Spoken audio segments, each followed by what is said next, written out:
voy a platicar brevemente de los puentes metálicos que se hicieron en un espacio muy pequeño, entre casi de 200 kilómetros, 207 por ahí, entre Veracruz y Puebla, pero hasta las cumbres que atraviesan las montañas. Los voy a ubicar un poquito.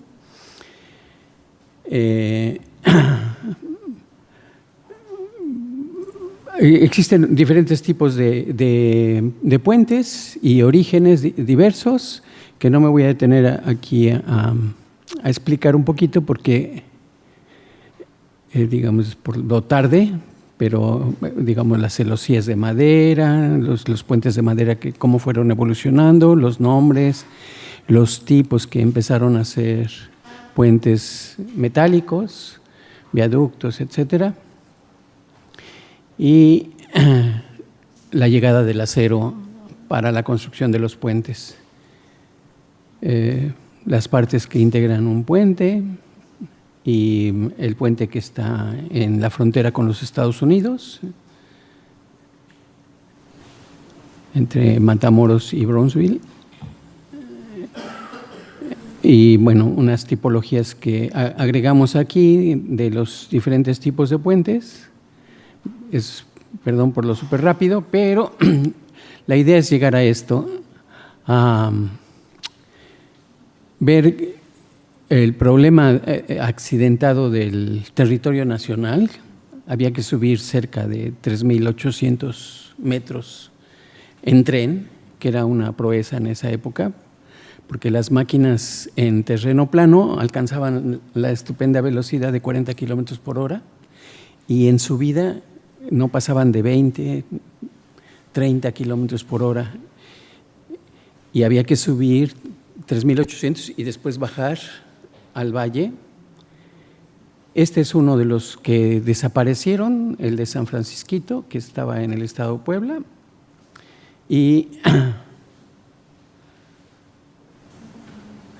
solo para contextuarlos, de Veracruz a la Ciudad de México hay 2.100 metros sobre el nivel del mar, pero México está atravesado por una cordillera que se llama el eje neovolcánico central, que divide el altiplano en dos partes, la que está del lado de Puebla y la que está del lado de la Ciudad de México. Había que subir esa zona y hay una parte por la que se podría pasar, que es esta, la de Jalapa, que no tenía uno que atravesar los volcanes, sino rodearlos, que era lo más fácil, pero las industrias del que, digamos, tenía la concesión de los trenes estaban en Orizaba y había que ir a la parte más difícil. Contrataron ingenieros de muchas nacionalidades, 5 nacionalidades diferentes, y se hicieron puentes extraordinarios como el puente de Metlac, que es cerca de 240 metros de largo y 28 metros de altura. Originalmente estaba pensado que fuera incluso más alto y más largo. Lo diseñó un inglés que manda a dibujar el plano a Inglaterra, su dibujante lo roba, termina el dibujo y lo va a patentar, de tal manera que el proyecto original ya no se puede hacer porque tendrían que pagarle al dibujante los derechos. Y de estas leyendas, la construcción de estos puentes, hay muchísimas leyendas acerca de cómo se construyeron. Bueno, aquí el número de puentes que está para llegar hasta la parte de Puebla son una serie de puentes todos metálicos. Solo existía uno de piedra que se había construido durante la colonia y que después sobre ese pusieron un puente metálico para poder cruzar, porque era de madera. Con la invasión francesa en 1862 había un interés especial estratégico para llegar hasta la Ciudad de México en tren, para llevar los cañones para la invasión, pero no podían pasar más que hasta la Soledad de Doblado. que es este puente que está aquí al inicio. Entonces, ya sabiendo que venía Maximiliano como emperador de México, apura los trabajos, manda ingenieros franceses para que se apure la construcción del tren. Pierden la primera batalla, precisamente en Puebla. Los franceses son derrotados, regresan al siguiente año y cuando regresan en el 63 sitian la ciudad con cañones más grandes, de más grande alcance, pero ya utilizando una buena parte de la infraestructura ferrocarrilera. Luego, en la ciudad de Puebla, que colinda con 4 estados, se hicieron también puentes para pasar de un estado a otro. Hemos empezado a hacer una especie de catálogo de los puentes históricos, de todo lo que existe. Estos son los puentes que fuimos anotando, desde el puente de la Soledad, el del Chiquihuite, que están todos en el estado de Veracruz, el de Metlac, que era el más impresionante de todos, el más fotografiado, el más dibujado, el más representado en pinturas, en grabados. El puente de Maltrata, que es una cordillera adelante del de Metlac. Y luego los puentes que están en Puebla, que hay uno para pasar de Tlaxcala hacia Puebla, que es el de Santa Cruz, que después se cambió, igual que muchos puentes, fueron renovados ya por acero. Tlaxcala, eso está en el camino de Poza Rica, ¿verdad? Sí, yendo de Puebla hacia Poza Rica pasa uno por Tlaxcala. Bueno, hay varios puentes y, digamos, yo no soy investigador así profesional. Yo soy arquitecto y he participado en restauraciones que se hizo en la vieja vía del ferrocarril. Se hizo un proyecto que se llama Puebla-Cholula y restauramos todos los puentes y alcantarillas que había en el paso, unas casas de sección, unas estaciones de tren, que son algunas de las que aparecen aquí. Este es el puente del Rabanillo y el puente de Cholula. Esas las restauramos nosotros, el puente del Atoyac. Y hacia Morelos hay otros puentes que están también ahí esperando la intervención de los arquitectos, que se hizo una fábrica textil muy grande, fundada por los franceses, y se conectaba con otra fábrica de papel, San Rafael, y se hicieron su propia línea de ferrocarril, 30 y tantos kilómetros de una línea de ferrocarril con 2 puentes espectaculares. En Matamoros, para ir a la zona de los ingenios, para sacar el azúcar, había que pasar por el puente de Cantarranas, que estaba en Atlisco, y por el puente Negro, y llegando al estado de Tlaxcala, por el puente del Muerto. Y este es, digamos, el primer intento de clasificación de los ríos, de los puentes sobre los ríos, dónde están, cómo están, los cambios que hubo. Por ejemplo, el de Puente de Cantarranas estaba por demolerse, mucha gente quería que se cambiaron las vigas y finalmente arriba se puso uno de concreto para pasar una carretera, ya no pasar este tren, y se logró salvar las vigas originales del de Cantarranas. Aquí está el de Metlac, que ahora lo que se propone es hacer una ruta turística porque dejó de funcionar.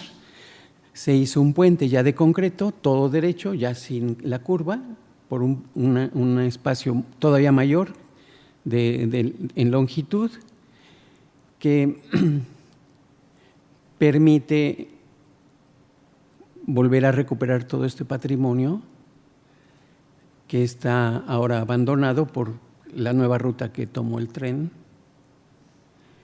Estas son las vigas actuales. Estos cuates son grafiteros. Se suben a esta viga a pintar así, sin nada. Montarlo en casa, ¿verdad? Sin absolutamente nada, y hacen graffiti en las vigas del tren. Pero este es, digamos, para que vean la dimensión del nuevo paso del tren y la carretera a un costado. Este es el famoso puente de Maltrata, hecho por un inglés de apellido Wimmer, de origen alemán.